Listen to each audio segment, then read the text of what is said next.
Wherever you are in the world, welcome to another edition of Jerry's Take on China. Darwin Port. It was okay with ASIO, the Australian Security Intelligence Organisation. It was okay with the Defence Department. It was okay with the Treasury Minister of the day, Scott Morrison. And it was definitely okay with the Northern Territory government to lease the Port of Darwin to a Chinese contractor. It was even okay with the Obama administration, who would have vetoed it for sure if they had a problem. But over the first 8 years of a 99-year lease, something has changed. Darwin Port was in a state of disrepair. The local government had done little or nothing over years of public ownership. The Northern Territory government freely admitted, and I've linked it here, that the port was in need of major overhaul. But they didn't want to invest in it. So they sought contractors who would. That's normal. 33 companies tendered.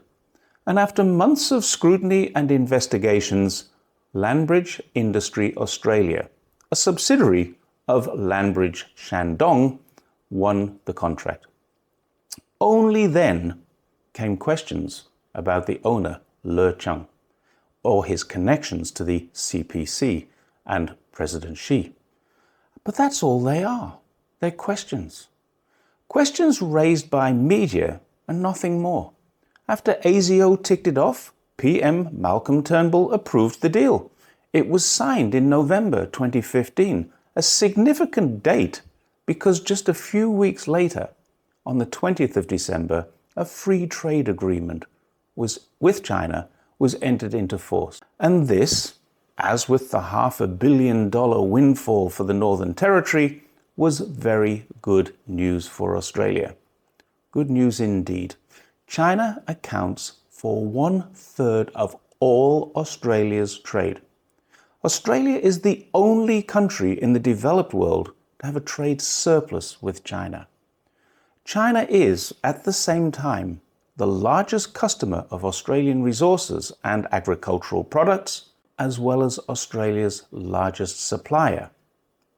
And now, a Chinese company rents but doesn't own Darwin's port.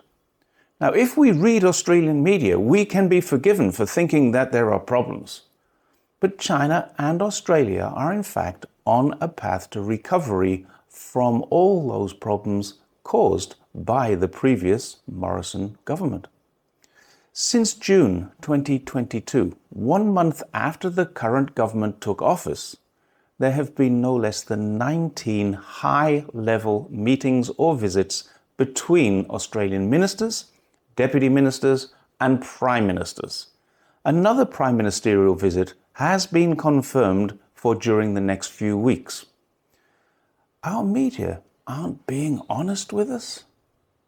Darwin Port raises questions only because media wants to raise questions. If the media weren't asking, no one would care. For many years, without any evidence or truth, media, such as the Australian Financial Review and the ABC, have questioned the links between the owner of Landbridge and China's government.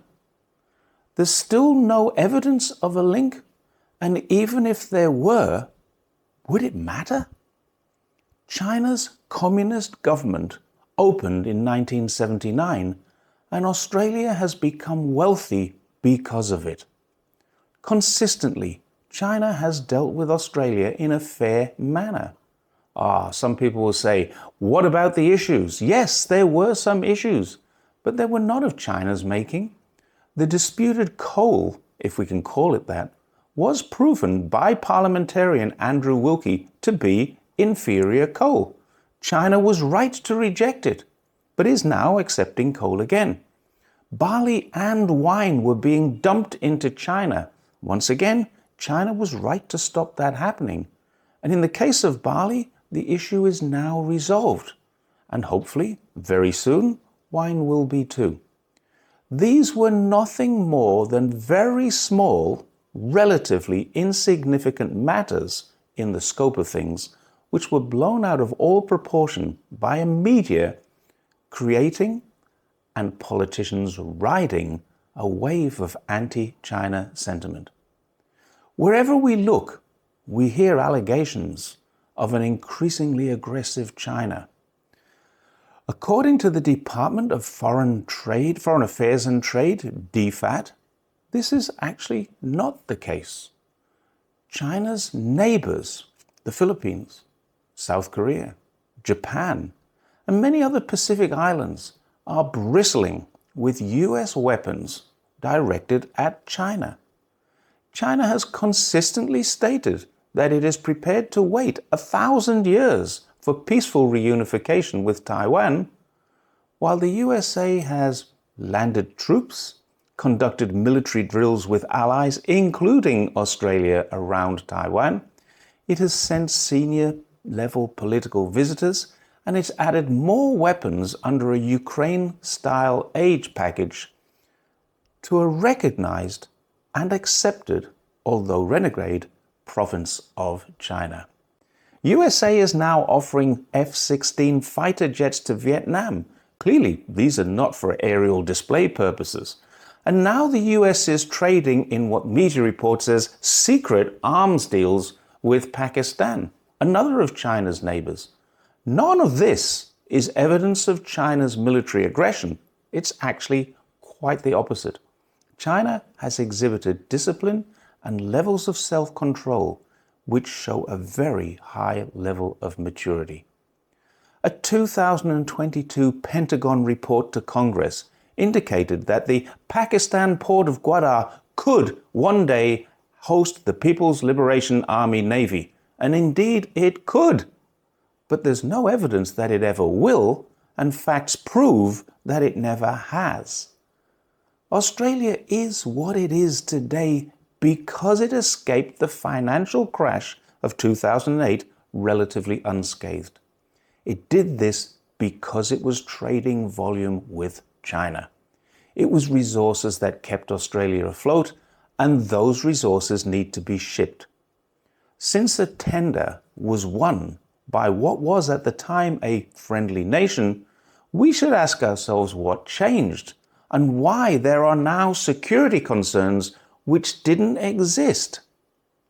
The number of US Marines in Darwin has changed from a few hundred at the time to a few thousand, and the Tyndall Air Base is changing to accommodate nuclear-capable B-52 bombers. And then there's AUKUS. And so there it is in a nutshell. The security threat changing isn't China. And if Australians really aren't sure about what's going on in Darwin Port, perhaps they could go there and ask the management team.